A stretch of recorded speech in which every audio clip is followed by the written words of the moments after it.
Click on Voyage to open the Voyage module in the Liner section of the FreightZen dashboard. Click the magnifying glass icon to initiate a search function for Voyages. Click Select next to the desired vessel name to choose a specific voyage. Click to modify the details of the selected voyage entry. Enter the actual sailing date using the date picker to update scheduling information.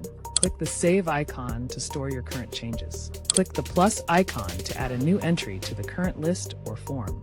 Input the vessel code into the designated field to search for specific voyage information. Click Select next to the vessel code CTP to choose this vessel for further action.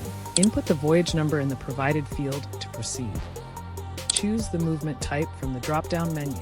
Click on JKT port to select the location code for Jakarta. Input the ETD by selecting 0308-2026 from the calendar and setting the time to 21:02. Ensure the date and time are accurately reflected in the provided field. Click the floppy disk icon to save your data.